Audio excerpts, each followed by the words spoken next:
Hey guys, welcome to Nerdarchy for Nerds by Nerds. I'm Ted. With me are my colleagues Nate, Ryan, Dave. and today we're going to talk about 5th edition Dungeons and Dragons Sorcerer. So, what do we think? Magically delicious? If only. you could totally do like a leprechaun sorcerer. That would do the chaos, the wild magic one. It sounds more like a Fey Pack Warlock. Well, I mean, that gives we'll get into our discussion of warlock versus sorcerer, but Versus wizard. versus wizard in a cage match. Versus your mom. So, in earlier editions of Dungeons and Dragons, or at least third, where we have a long history of Two play, editions ago, which is all of 15 years ago. Is that where we stand? the sorcerer was kind of created to be the most diverse. And now that we've switched to 5th, the key property of the sorcerer having the ability to just choose what they're going to cast at the time of casting is kind of been lumped into all the other casters with the addition of the spell slots. So the uniqueness of what the sorcerer could do earlier kind of got Now, routed. everybody else can do it only better. only better. There are no more unicorns, exactly. So now they say, okay, well, let's create these sorcerer points that allow you to play around with your spell, and it's almost to a point that, although not as efficient as the old style psionics. yeah. Well, with what they're talking about, the sorcerer points, they basically took all the meta magic feats of 3 and stuck them in to the sorcerer's abilities. Right. Right, yeah. What makes them the sorcerer distinct is the sort of modification of your spells. abilities. Yeah. So And the only problem is, too, is like at the early levels, when you first get that as 3rd, you have 3 sorcerer points. So basically, in maybe 1 combat to 3 combats a day, you can look really cool. Yeah. But Well, that- you start to get it at 2nd, but all that really does is you get to trade that in for an extra 1st level spell. Yeah. Yeah, You you can't get do your it. sorcerer points, but you don't get your meta magic until 3rd. Right. Yeah. That's true. So then when you get to 3rd level, you're now up to 3 points. You can either cast an additional 2nd level spell, which, mind you, isn't all that bad, or you can begin to modify your spells using, the 2 meta magics that you've chosen. Which, come on, let's be honest. The first 2, any sorcerer worth their salt should take. Empowered and twin. Twin spell. Exactly. Just twin it for the win. Yeah. I like Distant, to be honest with you. A twin is awesome. Empowered, I wasn't all that enamored with. I mean, you get the... Reroll damage dice. I mean, But it's not as good as the old Empower. Yeah. Yeah. The 1.5. But, turning your touch attack into a reach of 30 feet or, doubling the range on your attack, I think, that's can come in kind of handy. All right, that is handy, but just hear me out on this one, right? Uh-huh. So when you stack twin spell and empower spell, say you go with chromatic orb, right? So you're twinning it. I mean, you got to have the pool, the amount of points in your pool. So you're not doing this at 3rd level, but you twin that. So you have. Aren't they each 1 point? No, twin spell's a higher cost. I No, believe. twin point is the level of the spell. Level of spell. Okay, so it's 1 point for each. So that's going to be 1 point for that, and then I think the empower is like another 1 point, right? So 2 points to twin. You twin a chromatic orb, and you hit 66 split. So yeah, you would be able to do that at 3rd level. So 66 to 2 different targets. That out of those, say you have at least +4 modifier to charisma, or +3, more reasonable. So you get to re-roll half those dice. Kind of awesome. So if you drop 1s and 2s, you could roll those dice again. Yeah. I mean, And take whatever you get. Yeah, you're taking True. whatever you want. But if whatever you're rolling you a get, 1 or a but- 2, chances are you're rolling better. Yeah. Than that. So Yeah. I still like Distant and Twin myself. Being able to turn a touch attack to a range 30 is really nice. Yeah, Yeah, that's it. or Yeah. using your acid spray from 20 feet away instead of 10 feet away, I think is nice as well. yeah. Okay, what does it? Make a cone attack go longer? Is that what it would do? No, it just doubles the range. Oh, okay. And acid spray is not actually a cone. It It's just strikes 2 one. people. It strikes one person. Oh, is it 1 person? Okay. No, acid spray strikes 2. Okay. Poison spray Yeah. strikes 1 Right. at 10 feet, which does nice for a cancer to die 12 is nice. But Yeah. As a caster, I don't want to get that close. Although, if you're a Draconic Bloodline, you can kind of get in there and mix it up a little bit. Right. I think the center stone really is going to be the Bloodlines. But the problem with that is you have one really good one and one that's thematically cool, but mechanically it's kind It's of a little lackluster, especially at low levels. It gets, because like when we're talking about the what is it, the Wild Magic Bloodline, or what is it called? Yeah, it's a Wild Mage. Wild Mage. So the primary ability that you're going to be able to lean on a lot and get Tides of Chaos. Tides of Chaos, except for not at levels, like levels 1 through 3. You're using it pretty rarely. It's not until you get some spells under your belt that then this way you're rolling Wild Surges a lot, which there's a lot of beneficial ones.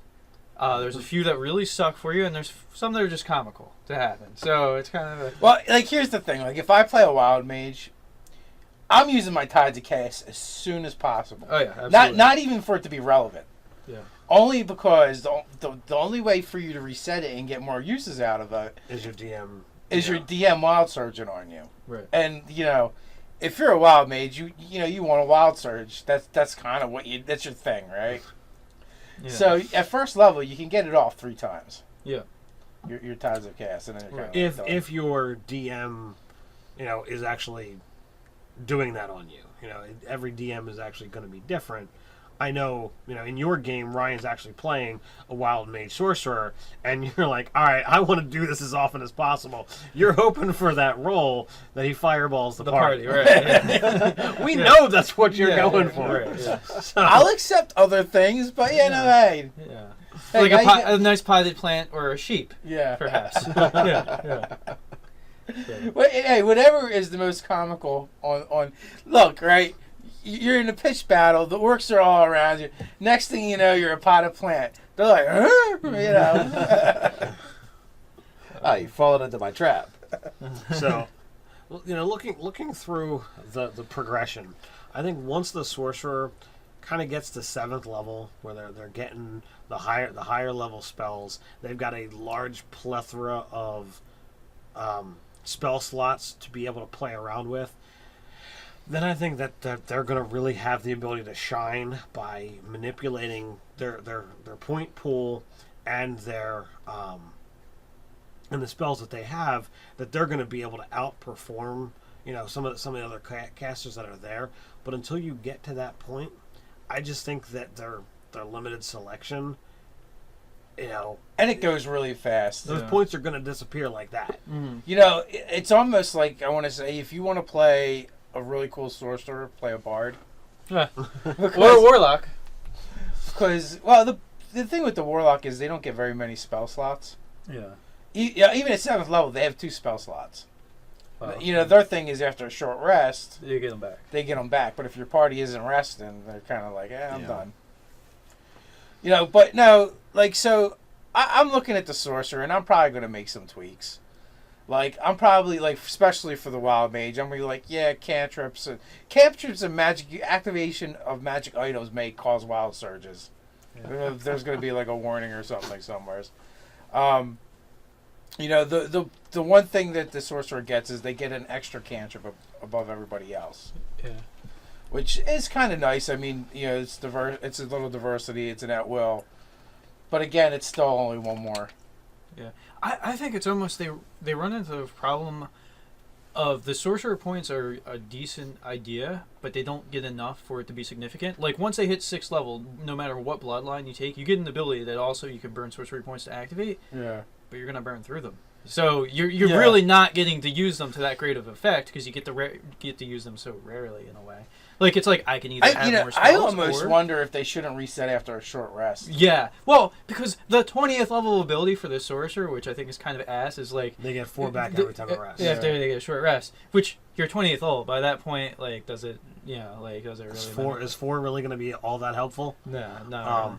Now, one of the things I was considering, we were talking about earlier, was that the sorcerer is supposed to be you are magic. You've got tapped into something, or people have experimented on you, or whatever. Whatever it is, it's in your blood now. It's in you. So I think that there should be something in there that allows you to get spells off of anywhere.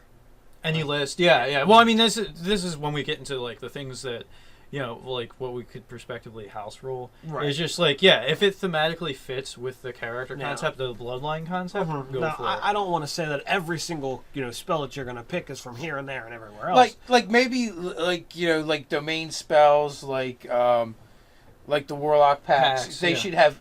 It's not that they automatically get it per se, but they have the option of choosing those spells.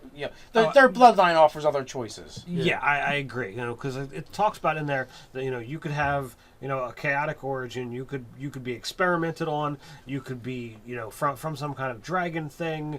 You could be chosen by a god. There's anything that your imagination can come up with. So if you were essentially an agent of a god but arcane, why can't you have cleric spells? And another thing too, this made me think of what Paizo did with Pathfinder. When you choose bloodlines, there's certain spells that you get based on your bloodline. Like if you're aberrant, you get things that are gonna feel like that. Like lots of like transmutation effects and stuff like that. So I mean, it's kind of they missed an opportunity there to make it distinct with your bloodline, giving you a certain thing. I didn't really want to go this route, but here it goes. Okay, so we're gonna be a bitch fest on the sorcerer because really, when you look at the sorcerer, right? Let's look right. Let's go right to the beginning. Same exact hit points as the wizard. Yeah. Same exact weapons as the wizards. And non-armor. And no armor. Yeah. And they're not spending all this time like studying for it. Skills. They get the same exact. No tools. No number languages. of skills, and their selection is weak. I mean, personally, I was a little disappointed in the selection when I was making my sorcerer because I'm like, well, I want to take perception, but I can't because it's not on the list Unless you're an elf. So I covered that anyway. Yeah. But my point is like if you're not the magic-y guy because you went to Hogwarts. Yeah. Yeah. And who's the guy that made that comment? I know that's why I said it because yeah. I can't remember the YouTube subscriber that put the comment. Yeah, I just don't replied remember to either. it last night too. But my point is, right, in the initial stat block for the wizard for your class features, like they're basically a clone of the wizard. Yeah. Which is fine until you get to the other parts where you go, okay, I'm like a wizard but not quite as good. I can't cast as many spells.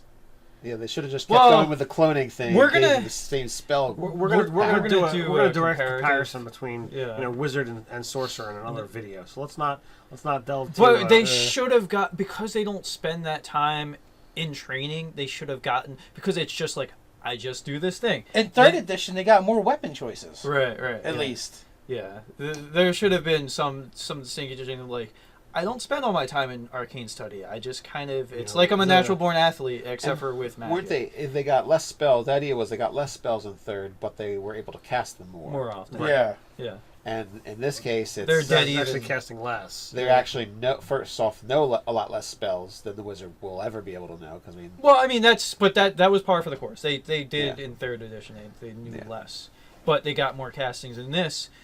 They know less, have access to less, get the same number of castings until you start to really get sorcerer points. But even so, I feel like they got burned.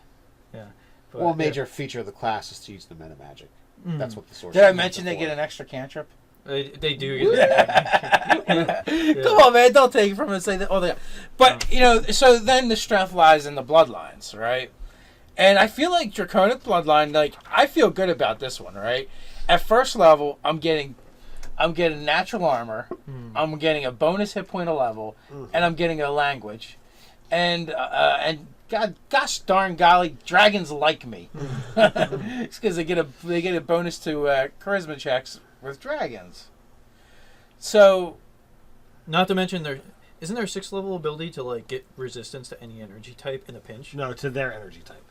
Oh, you choose the color, well, choose the type. Their 6th level ability is when you cast the spell of that energy type of your dragon. Yeah. You get your charisma modifier is bonus to the damage. Right. And then when you cast a spell with that energy type, you can choose as a I don't know if there's an action associated with it or not, but at the same time, you can spend 1 sorcery point to gain resistance to damage type for 1 hour. So again, you're going to burn through those points. Pretty Now, quick. their 14th level ability, they just fly. I got wings. Now that I think is really cool, and it's like, you manifest the wings, and it says that okay, if you're wearing clothes or armor that's not accustomed to it, it's going to give you problems.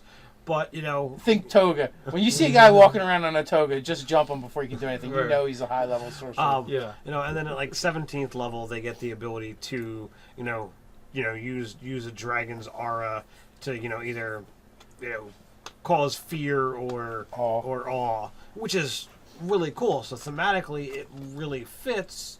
How often is it going to work? How often are you really gonna actually do it? Because it costs points to do that too, doesn't it? No. Well, that one maybe. The flying doesn't. You just Yeah. It's expensive too. 5 sorcery points. so that's a 17th. I just level. rather quicken a twin spell. To be honest with you. So at Rather fork a Actually- couple chain lightnings. So at 17th level, you're basically dipping into a third of your points because you only have 17. Yeah, it's So- kind of brutal. You're using a third of them to cause a mass awe or fear effect. Now, we've all been in campaigns. There's certainly times where you could drop that ability, especially on a role playing Role playing scenario would be and awesome. it'd be like Make boom, the I- commoners worship you. and there's been times that I think that would be really awesome to have. Granted, the characters I've had to use it certainly when they were near 17th level, but it's certainly useful. And if you're in a Or 18th level, as the case may be. Huh?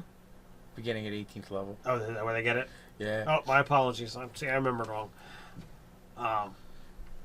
So that's even higher, even harder to get. I mean, you're at 18 points as opposed to 17. Dude, my campaign, you're almost there. 16 more levels. Oh, only 16 Only more. 16. And your campaign, 15. Right. Spell bombardment, man. Let's talk about that. Spell bombardment. Again, it's 18th level, Mm. but that is freaking awesome. Is that that's the wild? That's the mage wild one? mage with exploding dice. Yeah. So you roll dice, you roll your damage dice, and if you roll max damage, you get the re-roll. But it's only once. It's only 1 extra die damage. Is it? Yeah. It's pretty capped. Oh. 1 die, I think. Right. Only once per turn. Yeah. So not really. I mean, all right. If you're rolling like d8s or d12s, you have potential to At stack. what level? 18th. So at 18th level, you have the potential to get an extra die on a spell. I feel like I read that. it completely different. I feel read like exploding that dice. should like not be capped. All It right. should just go, So- or maybe even just to your charisma modifier. Like up to your charisma modifier, because at 18th level, it's perfectly feasible that you would have a 20 charisma. So Or reroll up maybe to an 5 18. dice. What? Or maybe an 18. Well, 18 absolutely, but the 20 is feasible. Yeah. Because And you're just saying if you roll max on a die. So if you fireball somebody, right? If You you drop get some 8 die D6, D6s that give you a 6, you get to re-roll to add to that. yeah, that does. It's not really spell bombardment if you can do it once a turn. There's no That's bombarding. like spell flare. Flare. And I when it that's Extra like push. that's like the cleric domains getting you can add your ability modifier to your cantrip at like with the one 13th spell. level or With the one, 15th. yeah, Yeah, with the it's one like spell. one spell plus 3 damage. All right. I think it was like a 5th level ability or something, but still, there's literally only one spell that Yeah. exists. So to when do. you roll max on something, you're getting a little piddly D6. Yeah, so the Or- sorcerer needs some love and needs some house rolling, I think, to really make it feel like a better class. So I mean, I know you're playing a sorcerer. You've rolled up a sorcerer. You walked in here saying, "Man, I want to play a sorcerer." Yeah, I do. So They're just cool. That's the problem is they're Yeah. so cool as a concept. There's enough Yeah. here that it works. You know what? It's one of those classes you want to play thematically. Yeah, exactly. It kind of there's a couple other classes that are a little bit like that with the monk and the ranger, where they're not quite They're not quite there. they're not They quite need- there. And I guess because some of the classes they really hit it out of the park. Well, So- I mean, like the warlock, it's like it's cool thematically. and it's awesome to play. Like, I want to play one. Whereas, like, the Sorcerer, it's just cool thematically. Well, because in the end, at the end of the day, you're just not on the same level as just a regular wizard. Yeah, I would say some sort of mechanic to regain some sorcery points after a short rest, because the 20th level ability is kind of bullshit. And maybe that doesn't kick in until later or whatever, but still, you just don't get enough for it to be that much of an issue. Maybe I actually feel the other way around. I feel like lower levels, it should just be what happens. Yeah. You know, If at you take a higher short levels, rest, you you don't get need it points as back. much. Yeah. We were talking about, like, with the vast amount of castings that you get and how many combats that you're going to actively be in. You know, are you going to go through all of your spell slots in a given day? Yeah. Right. So it could definitely be possible at the higher levels. Like I said, 7th and higher, where you've got spell slots to play around with. You start burning them for you can sorcery sack points. them. Yeah, you can sack them out 4 points to be able to really shine on the things that you're actually doing. But it's at those low levels where you are just essentially weak. At first and second level, or at first level, you're nothing better than a wizard. At second level, you can cast an additional spell. So it's Well, here's like my thing, like, and this is the really wonky part about it. At 10th level and up, the sorcery points actually work, and they're kind of cool. I mean, let's face it. At 10th level, you can quicken 5 spells, which is pretty badass. And also, too, a lot of those meta magics don't stack, except for, I think, Empower specifically, because I think you're talking about quickening and twinning. I don't think you can actually do that. I think Empower is the only one that specifically says you can combine this with other meta magics. Yeah, I know it says like certain ones. Yeah, I think you it's the rules exception is unless it says you can do it, you can't. Pretty sure is the thing with the meta magics. Now with Quicken though, it says you can cast it as a bonus action. You can use it to do your accounting. Quicken 2015 is good here for tax season. Yeah. But you're not going to be able to then cast another spell that round. Well, you have to fall back to a cantrip. cantrip. Or use it to move away, double move, to trade your action for a dash and then a move. Or slap somebody around. Attack, I don't know if most sorcerers I want wouldn't to think a do sorcerer that. would do it, but Yeah, I would think to be able to cast 2 spells around, like, that would be pretty handy. Like to make the sorcerer have some sort of, something going for it other than what the wizard has, kind of. well, another issue is it has a lot of spells that you can choose from.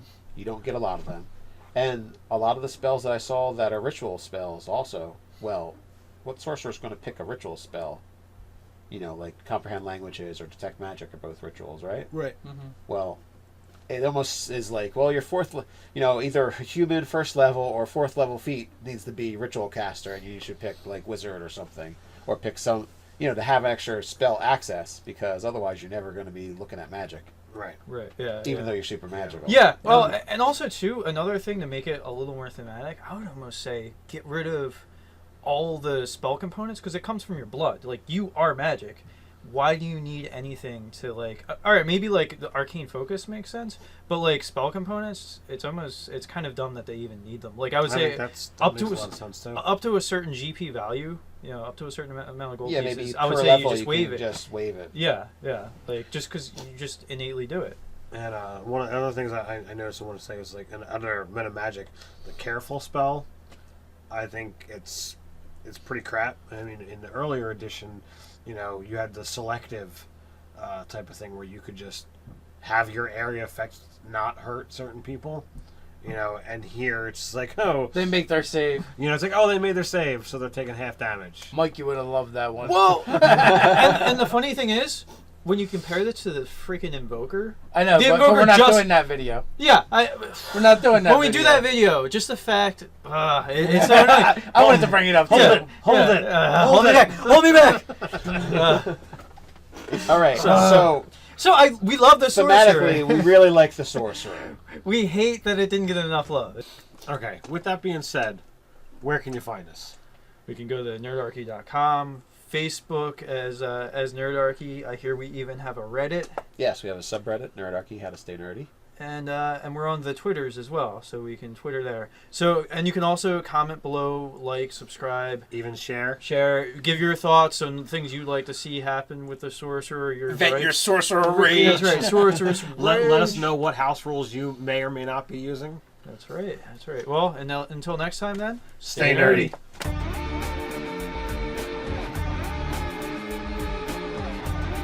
Spells using the two meta magics that you've chosen. Which, come on, let's be honest. The first two, any sorcerer worth their salt should take. Empowered and twin. Twin spell. Exactly. Just twin it for the win. Yeah. I like Distant, to be honest with you. A twin is awesome. Empowered, I wasn't all that enamored with. I mean, you get the... Reroll damage dice. I mean, but it's not as good as the old Empower. No. Yeah, The yeah. 1.5. But, turning your touch attack into a reach of 30 feet or, doubling the range on your attack, I think, that's can come in kind of handy. All right, that is handy, but just hear me out on this one, right? Uh-huh. So when you stack twin spell and empower spell, say you go with chromatic orb, right? So you're twinning it. I mean, you got to have the pool, the amount of points in your pool. So you're not doing this at third level, but you twin that. So you have. Aren't they each 1 point? No, twin spell's a higher cost. No, twin point is the level of the spell. Level of spell. Okay, so it's 1 point for each. So that's going to be 1 point for that, and then I think the empower is like another 1 point, right? So 2 points to twin. You twin a chromatic orb, and you hit 66 split. So yeah, you would be able to do that at third level. So 66 to two different targets. Out of those, say you have at least +4 modifier to charisma, or +3, more reasonable. So you get to re-roll half those dice. Kind of awesome. So if you drop ones and twos, you could roll those dice again. Yeah. I mean, And take whatever you get. Yeah, you're taking True. whatever you want. But if whatever you're rolling you get, one or but- two, chances are you're rolling better. Yeah. Then Was kind of created to be the most diverse, and now that we've switched to fifth, the key property of the sorcerer having the ability to just choose what they're going to cast at the time of casting is kind of been lumped into all the other casters with the addition of the spell slots. So the uniqueness of what the sorcerer could do earlier kind of got is routed Now, a little everybody bit. else can do it only better. only better. There are no more unicorns, exactly. So now they say, okay, well, let's create these sorcerer points that allow you to play around with your spell, Yeah. and it's almost to a point that, although not as efficient as the old style psionics. Yeah. Oh, well, with what they're talking about, the sorcerer points, they basically took all the meta magic feats of 3 and stuck them in to the sorcerer's abilities. Right. Right, yeah. What makes them the sorcerer distinct is the sort of modification of your spells. abilities. Yeah. So And the only problem is, too, is like at the early levels, when you first get that as third, you have 3 sorcerer points. So basically, in maybe 1 combat to 3 combats a day, you can look really cool. Yeah. But Well, that- you start to get it at second, but all that really does is you get to trade that in for an extra first level spell. Yeah. You You can't get do your it. sorcerer points, but you don't get your meta magic until third. Right. Yeah. That's true. So then when you get to third level, you're now up to 3 points. You can either cast an additional second level spell, which, mind you, isn't all that bad, or you can begin to modify your spell.